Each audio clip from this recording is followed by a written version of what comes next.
Okay, so we're going to continue our discussion of the Cauchy-Riemann equations in this next video. So in the previous video, we derived the Cauchy-Riemann equations, and they're shown here in this box. And we saw how the Cauchy-Riemann equations are necessary but not sufficient criteria for a complex function to be complex differentiable at a point.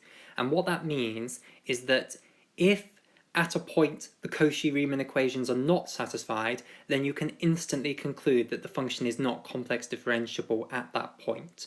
So they're very useful for proving that a function is not complex differentiable. However, if they are true at a point, both of them, that does not instantly mean that the function is complex differentiable. So they're not so useful, at least not on their own, for proving that the function is complex differentiable, but they're very useful if they're not true or not satisfied. So that's what we mean by they're necessary, i.e. they have to be true in order for a function to be complex differentiable, but they're not sufficient because alone they do not mean instantly that the function is complex differentiable at that point. Now, just a reminder then of what the Cauchy-Riemann equations say. So there are two equations, this one and this one. We imagine splitting up our complex function into real and imaginary components, and the first Cauchy-Riemann equation then says that the partial derivative of the real component with respect to the real axis is equal to the partial derivative of the imaginary component with respect to the imaginary axis. What a beautiful relationship. Then it gets ruined a little bit by a less beautiful relationship, which deals with the cross terms. So if you take the partial derivative of the imaginary component with respect to the real axis, it is actually equal to the negative of the partial derivative of the real component with respect to the imaginary axes. So the cross terms are the negatives of one another. The beautiful pure terms, where it's real, imaginary, they're equal to one another. So those are the two Cauchy-Riemann equations. So, what are we going to do then in this video? Well, the Cauchy-Riemann equations can be turned into something stronger and used to prove that a function is complex differentiable at a point if you add in a further condition. And that further condition is that we're going to need the partial derivatives to be continuous. So we're going to need continuity of the partial derivatives. So I'll just add in here, we need partial derivative continuity at the point. So let's just discuss what that actually means. So back to our picture over here. So we are looking at our arbitrary point down here, z, in the domain, and we want to know, is our function f complex differentiable at that point? We've worked out the partial derivatives that we use in the Cauchy-Riemann equations, and let's say the Cauchy-Riemann equations are satisfied. So the derivative in this direction and the derivative in this direction are equal to one another.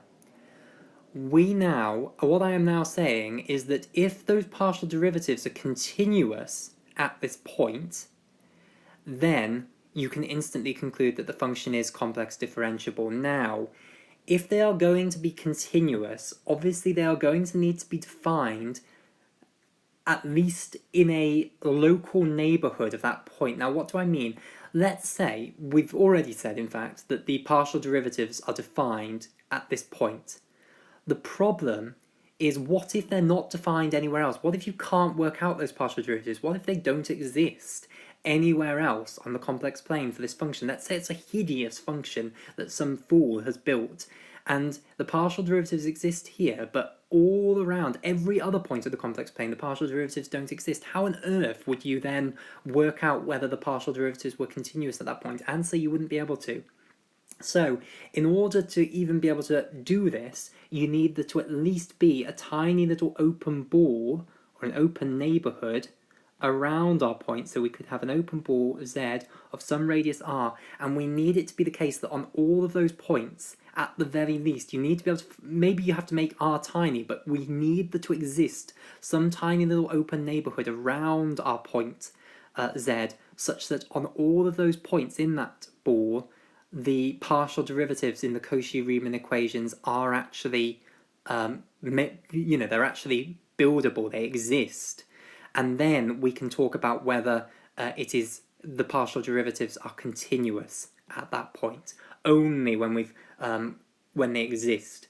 Now, for simplicity, let's say that we have built some beautiful complex function, maybe one of the beautiful polynomial functions, and in that case, the partial derivatives within the Cauchy-Riemann equations are going to exist over the entire complex plane. So we do not need to worry about whether they exist or not if we take a nice simple function. But it is important to state that we do need them to exist at the very least in an open ball, but for simplicity we're going to say they exist over the entire complex plane because that makes things much simpler to imagine. Now, we then need to think about what does it mean for these partial derivatives to be continuous, because we haven't rigorously defined that, because remember, those partial derivatives, those are real numbers. So if you like, you can view them then as functions which are mapping every point on the complex plane to a real number. And remember, there are 4 different partial derivatives, so each one of them we can imagine as, and I'm just wondering where to draw this, let's just move this up a bit. So each one you can view then, as a function, so we can view this as the partial derivative, let's just say, of u with respect to x. It's a function mapping the entire complex plane there to the real line, or to the real numbers. So every point on the complex plane is being given a real number. So it's a function from C to R, and we have not rigorously defined what continuity means from C to R, but hopefully that should be apparent to you. Hopefully you should have some intuition, analytical intuition for what that means. So firstly, let's just think about what a limit would mean. So if we were taking the limit as we approach that point Z, and I've on purpose not put anything here because normally we would put Z there. What can we call our complex? Now I'm getting annoyed at myself for doing that. So let's just temporarily call this point z0 instead, and then we can put limit as z approaches z0 of some function, and we could imagine taking our function, which is the partial derivative of u with respect to x. There's a function of the complex plane. Let's say that that is equal to some limit L. What does that mean? So here is L. Well, that just means that as you get closer and closer to z0, you get closer and closer to L in the codomain. And the way that you would rigorously define that is that you would say for all epsilon intervals around the point L, there must exist a delta ball over here, and this is going to be a 2-dimensional limit in the domain, even though we're only going into 1 dimension here. So you'd have delta balls over here going into epsilon intervals. So for all epsilon intervals around the limit L, there must exist a delta ball around the point z0 such that all the points in the delta ball, apart from the point z0 itself, are mapped into the epsilon interval. And again, all that is saying is that as you get closer and closer to the point z0, you get arbitrarily close to the limit L. So I can form an arbitrarily small interval around the point L, and I can always find you, if I get close enough to z0, an open ball around the point z0 such that all those neighbouring points to z0 are mapped into that epsilon ball. So that hopefully is perfectly common sense for how you would define a limit for a function from C to R, and then we'd simply define a function to be continuous if the limit of that function is actually equal to the value of the function. So the partial derivatives will be continuous at this point Z if the limit of them as they approach that point is equal to the value that they actually take. So that's what we mean when we say partial derivative continuity.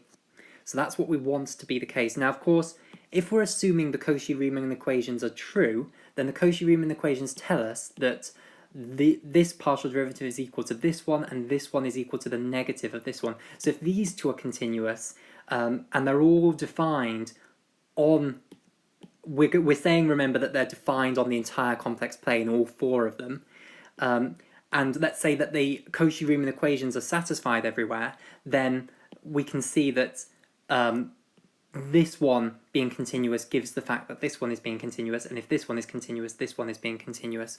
So in fact, there's less information required than it's not as big a ask as you would think, because of the fact that we're already assuming the Cauchy-Riemann equations are true. So how then are we going to go about proving that if we have partial derivative continuity plus the Cauchy-Riemann equation satisfied, how then are we going to prove that that means that the function is complex differentiable at the point z? Well, let's just remind ourselves of what it means to be complex differentiable. What do we need to prove? We have already said that the complex derivative in the direction of the real axis is equal to the complex derivative in the direction of the imaginary axis. The reason that the Cauchy-Riemann equations did not mean that it was complex differentiable is what about all the other directions? We now need to show that if we have partial derivative continuity, that the derivative in every other direction is equal to the same thing as the derivative in either one of the directions that we've already worked it out in. And if you remember, we showed that the derivative in the direction of the real axis is equal to this, and we got the Cauchy-Riemann equations by saying that it had to equal the derivative in the direction of the imaginary axis here. So all we need to show is that if we take the derivative in any arbitrary direction and we have these two conditions satisfied here, that we get this value out of it. So let's now do that. So we'll go up here to try and do that. So we're going to need some space for this. So let's take a unit complex number, which we'll call alpha. So it's going to be a complex number of modulus 1. And let's say that it is alpha 1 plus I alpha 2. And we're not specifying what alpha 1 and alpha 2 is, so this is some unit vector that could be pointing in an arbitrary direction. We're specifically leaving it open. So just to make this clear, on the complex plane, if this is the ring of radius 1, then this could be any of the complex numbers on that ring. And the reason we're going to take it of modulus 1 is that we're then going to multiply it by something that's going to become infinitesimal, a little h if you like. So we're now going to be interested in alpha times h, which then, if we imagine that alpha is that thing in green there, then alpha h is going to be all of the complex numbers on that line there, and we can vary h over the real numbers. So h is a real number, and it will give us this line of complex numbers in the complex plane. And because we haven't specified what alpha 1 and alpha 2 is, we can use those to set the direction, and we're not going to set the direction because we want to specifically keep it arbitrary. So we're now, just as we did previously, we're going to construct the derivative, the complex derivative, in the direction of alpha. So it would then be the limit, and this is a one-dimensional limit again, and it's a limit in h, which remember is just a real number. So the limit as h approaches 0, and now what do we want? We want to take the complex number, the complex function evaluated at x. We want to add this complex number alpha h to our original point. So we want to take it at z plus alpha h. But let's think about what alpha h means. So alpha h is just going to be equal to alpha 1 times h plus I alpha 2 times h. So let's split it into real and imaginary components again. So this is going to be u at x plus alpha 1h, y plus alpha 2h plus I v x plus alpha 1h, y plus alpha 2h, and then subtract off that u evaluated at xy plus I v evaluated at xy, and then divide that. Remember, this is the point where we could go wrong. We're taking a complex derivative, so we must divide it by the actual full complex number, alpha 1h plus I alpha 2h. So I hope you understand what we're doing here. Again, we're just taking a one-dimensional limit. H is the thing that is varying as far as the limit is concerned, and we have taken this unit vector and we're multiplying it by h to get this full line of complex numbers, and alpha can vary in all the different directions, so we're doing this then in an arbitrary direction, which is why we're bothering to do this. So let's rearrange this. rearranging it is obviously simple. We're just going to collect the u's together and the v's together and then factor out the I. So let's try and actually do an additional step also here, which is a really important step. This is the crux of the whole argument. What we're going to do is add in terms and then subtract them away also, which helps us hugely, as you'll see. So I'm just going to do this, and then hopefully you'll understand why I've done this when you see how it all works out. So let's write this out. So it's the limit as h approaches 0, and then we want, we'll have our term u x plus alpha 1h, y plus alpha 2h, and then we're going to subtract out a term, and this term that we're going to subtract out is going to be u evaluated at x plus alpha 1h, y. So that term wasn't there initially, but we've subtracted it off and we're going to get away with it by adding it back in. So we're going to put plus u evaluated at x plus alpha 1h, y. So we've just taken that term away and added it back, and you'll see why we're doing this. It's because this one here, these two are going to come together, and this one is going to come together with the other term. So we're going to then subtract off u evaluated at x, y, like so, which we got from here. And now we're going to do the same thing with the v terms. We're going to factor out the I, and then we're going to have this term. We're going to put in another, we're going to do the same thing as we did here. So we're going to subtract off v evaluated at x plus alpha 1h, y, and then we're going to add the same term back in again. And this isn't going to fit, so I'm debating whether I want to do it on multiple lines or whether I want to stretch it out. Let's go this way. So what do we want to do then? The problem is we can't actually see what we're copying now.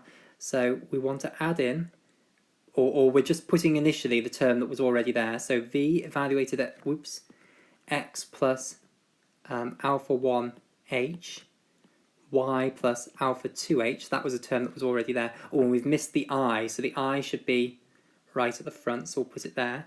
So that's our first term. Then we're going to do the hocus pocus. We're going to add in the new term, which is going to be v evaluated at x plus alpha 1h, y. And then we're going to add that term back on so that we're still correct, alpha 1h, y. And then we're going to have our final term, which was minus v evaluated at x, y. Okay, so that's that bit. That was probably not a great idea doing that. And then the whole thing is being divided by alpha 1h plus I alpha 2h. So I don't know where to put that, but we know that the whole thing is being divided by that. So let's have, in fact, let's split it up at this point. So that might help us. Let me get a rubber. Rub that out. So this bit here is being divided by alpha 1h plus I alpha 2h, because this actually shows you why we've done this, because we're going to deal with all these terms independently. This bit here is being divided by alpha 1h plus I alpha 2h, and then over here we've got the I out the front. This bit, these two terms here, are being divided by alpha 1h plus I alpha 2h, and this bit here also is being divided by alpha 1h plus I alpha 2h. Right, so why was that a clever thing to do then? Well, because firstly, if we look at these terms here, these terms are the simple ones. This one here and this one here. We'll start off with this one here because the logic with this one is exactly the same as what we've done previously. So firstly, it looks complicated. You're thinking, we need to somehow turn this into a partial derivative, hopefully, and then use our arguments that we know that the partial derivatives are continuous or something along those lines, or use the Cauchy-Riemann equations.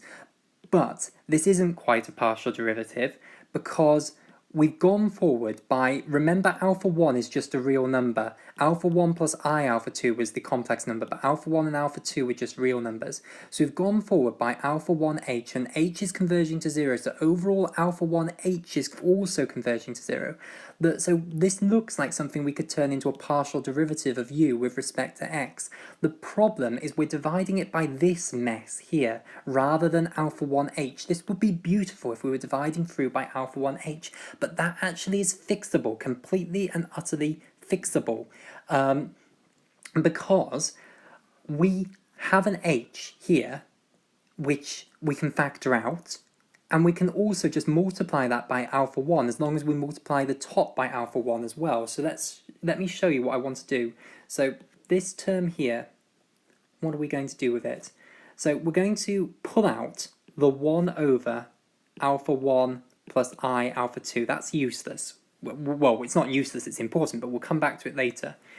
And then we're going to have the rest of it will be then u evaluated at x plus alpha 1h y minus u evaluated at xy, and then it's all divided by h. Now that's still not quite right because we need this to be alpha 1h. So all we do is we then put the alpha 1 up there as well, because if we multiply the top and bottom by it, we haven't changed it. And now this thing is perfect, because alpha 1h, h is converging to 0, and therefore alpha 1h is also converging to 0, because alpha 1 is some finite real number. So we could substitute this with, if you like, with h bar or something, and then it's just the limit as h bar approaches 0. If h converges to 0, alpha 1 times h is also converging to 0. So this is effectively just saying u evaluated at x plus something that is converging to 0 or something that is infinitesimal, y, minus the original value and then divided by the change that you've had in the x-axis. So this is actually just going to become the partial derivative of u with respect to x. So that is fine as long as the crucial bit is that the change that you are making has to be the same as the thing that you're dividing through by. If I hadn't done this clever bit, multiplying the top and bottom by alpha 1, it would not have been correct to say that that was equal to the partial derivative. Instead, it would have been alpha 1 times the partial derivative, which is the answer that we're overall going to get here. But as long as this infinitesimal change that you've got here is the same as the one that you're dividing through by, then that is fine. And remember, the crucial argument is that as h converges to 0, alpha 1h also converges to 0. So that's just going to become alpha 1 over alpha 1 plus I alpha 2 times the partial derivative of u with respect to x. Now the other simple one is this one over here. So for the exact same argument here, pull out the alpha 1 plus I alpha 2, then we'll be left with an h in the denominator here. It needs to be alpha 1h, so we'll multiply top and bottom by alpha 1 to make it all work. So we're going to get then alpha 1 over alpha 1 plus I alpha 2, and then it's the partial derivative of v with respect to x. Lovely. Now, the slightly more complicated bit is this bit here. But it's not that much more complicated, because firstly we're going to do a similar thing. We're going to pull out the alpha 1 plus I alpha 2, get that mess out. Then we're going to have h in the bottom here. So imagine we pulled that out and now we've just got h here. Look at what we've got in the top. You may get confused because we've got x plus alpha 1h here and x plus alpha 1h here. So does that make it confusing? That makes it confusing, but it doesn't actually make it complicated, because imagine substituting that as well. You could substitute that with x bar. It's not being changed. This is effectively the partial derivative of v with respect to y. We are moving y forward. We've moved forward at y by alpha 2h.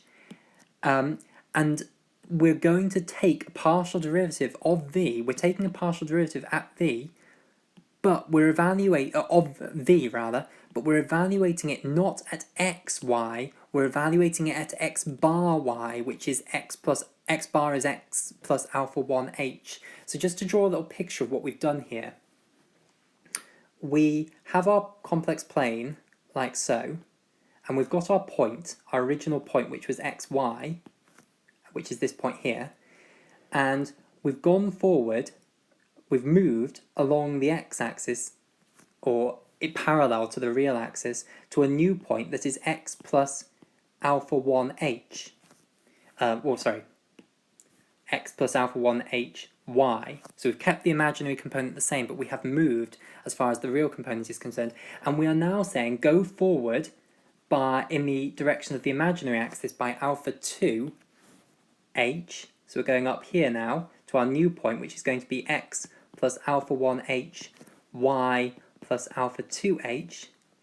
And then we're taking the difference in the value of the function, or at least the value of the imaginary component in this case, of the function here compared to here, which is what we've done here. So this is effectively and then we're dividing it by that tiny little change that we produced, or we're going to manipulate it so that we're dividing it through by the tiny little change. If we do that, we're just taking the partial derivative of the imaginary component of the function, but not at the point xy, at the point x plus alpha 1hy. So all we need to do is make sure that the change that we have in the domain, which is alpha 2h in the imaginary direction, is the same as the thing that we are dividing through by, and at present it is not. So again, we need to do our trickery. We need to put alpha 2 in the denominator and multiply it through in the numerator. So then what we're going to get is, let's do this in another colour, we're going to get alpha 2 over, and we pulled out the alpha 1 plus I alpha 2, and then it's going to be the partial derivative of v with respect to y, but then the crucial bit is that it is not evaluated at xy, it is evaluated at x plus alpha 1h y. Whereas this partial derivative that we had over here, this was being evaluated at xy, and I didn't even bother writing the evaluated at xy, but if I was being strict, I would have said that this is the partial derivative evaluated at xy. Okay, brilliant. So that's that bit done. Let's now do the final one. Exactly the same thing we're doing here. This is the partial derivative, or at least it's going to be the partial derivative of u with respect to y, evaluated at x plus alpha 1h y rather than evaluated at xy. So again, same argument, pull out the alpha 1 plus I alpha 2. So this is going to be, well, not quite 1. We're also going to need to multiply top and bottom by alpha 2 again. So it's going to be alpha 2 over alpha 1 plus I alpha 2. And that's going to be the partial derivative of u with respect to y evaluated at x plus alpha 1h y. Okay. Plus that separate bit there. So hopefully you can appreciate what we've done. We've pulled this bit out for a start to leave just the h there. We need alpha 2h in the denominator, so we've multiplied top and bottom by alpha 2, so we also get the alpha 2 here. When you've got alpha 2h in the denominator, which is what we just worked to do, this then becomes the partial derivative of the real component of the function with respect to y, but not evaluated at x. It's x plus alpha 1h that we've got here, not x. So x plus alpha 1h y is where we've evaluated that. So where do we go from here? Well, we then remember that out the front we have limit as h approaches 0. So h is approaching 0. Now, when h approaches 0, if this is going to approach, the point that we're evaluating it at is approaching xy. Okay?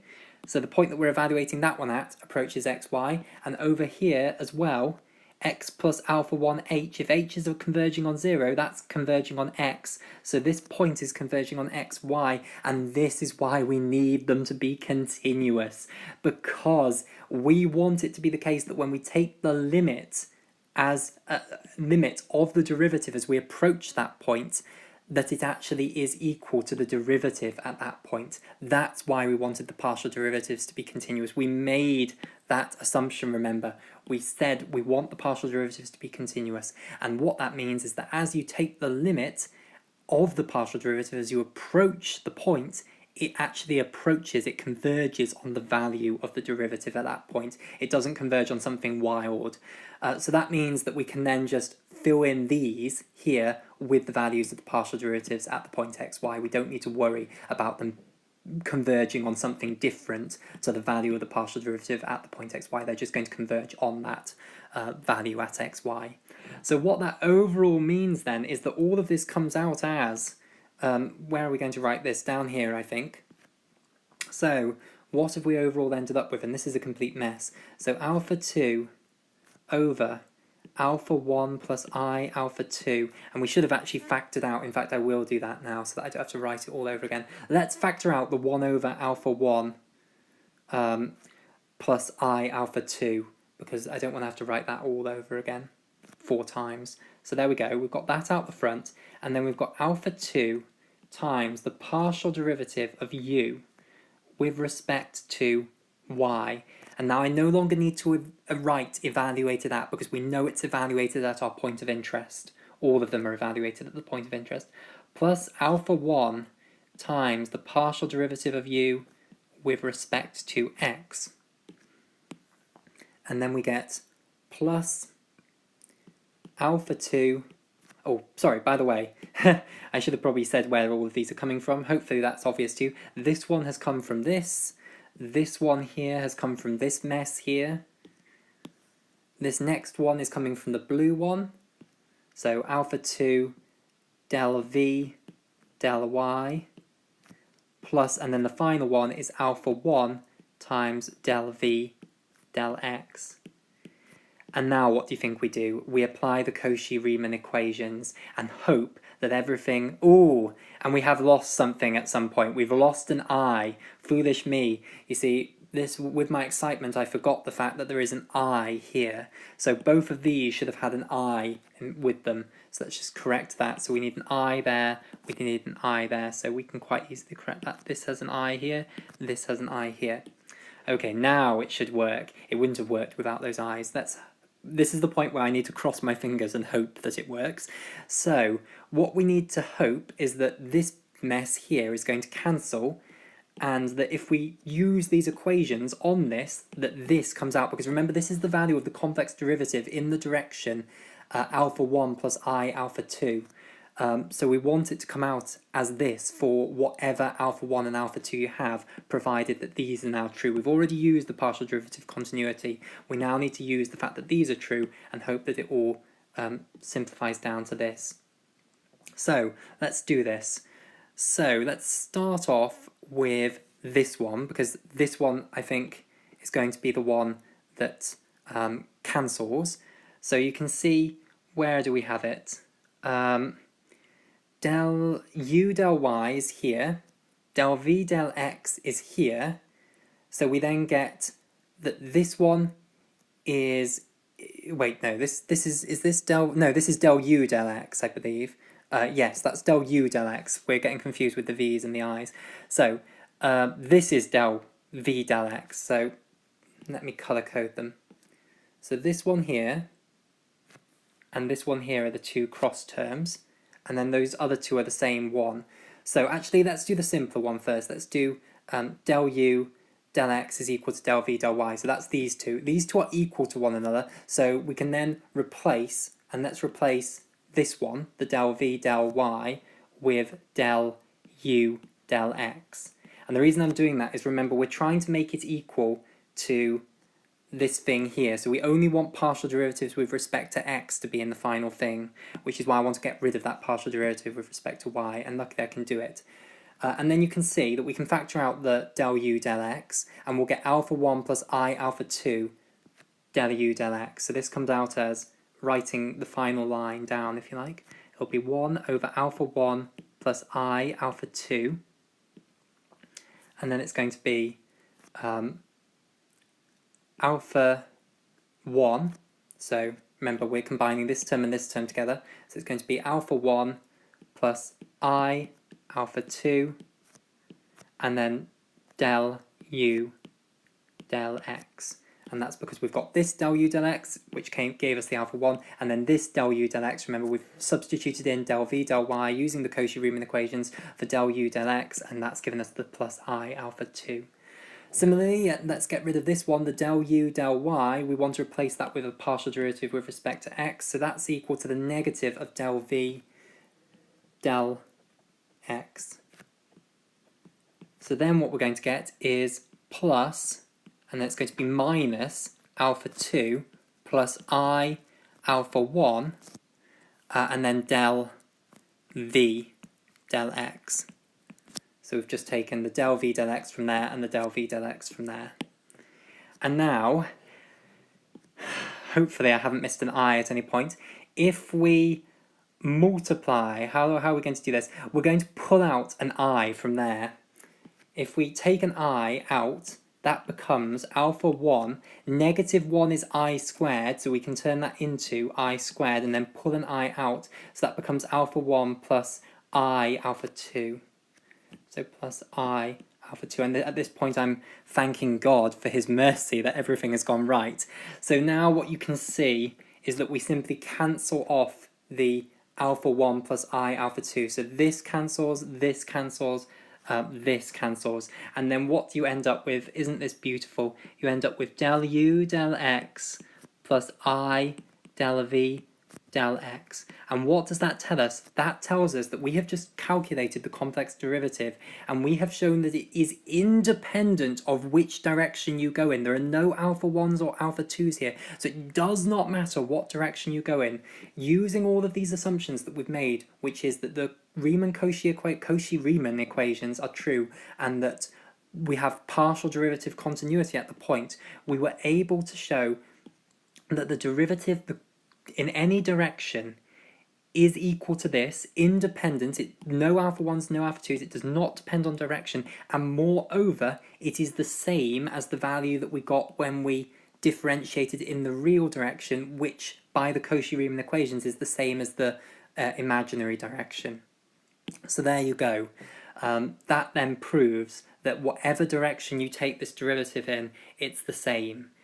So the derivative is going to converge at this point z. It converges to the same thing from whatever direction, and therefore we can say truly in the complex limit sense of the word, it converges at that point. So there we go. There we have proven that with these two conditions, the Cauchy-Riemann equations and partial derivative continuity at a point, if both of them are met, you can conclude that the function is complex differentiable at that point. Thank you for watching this video.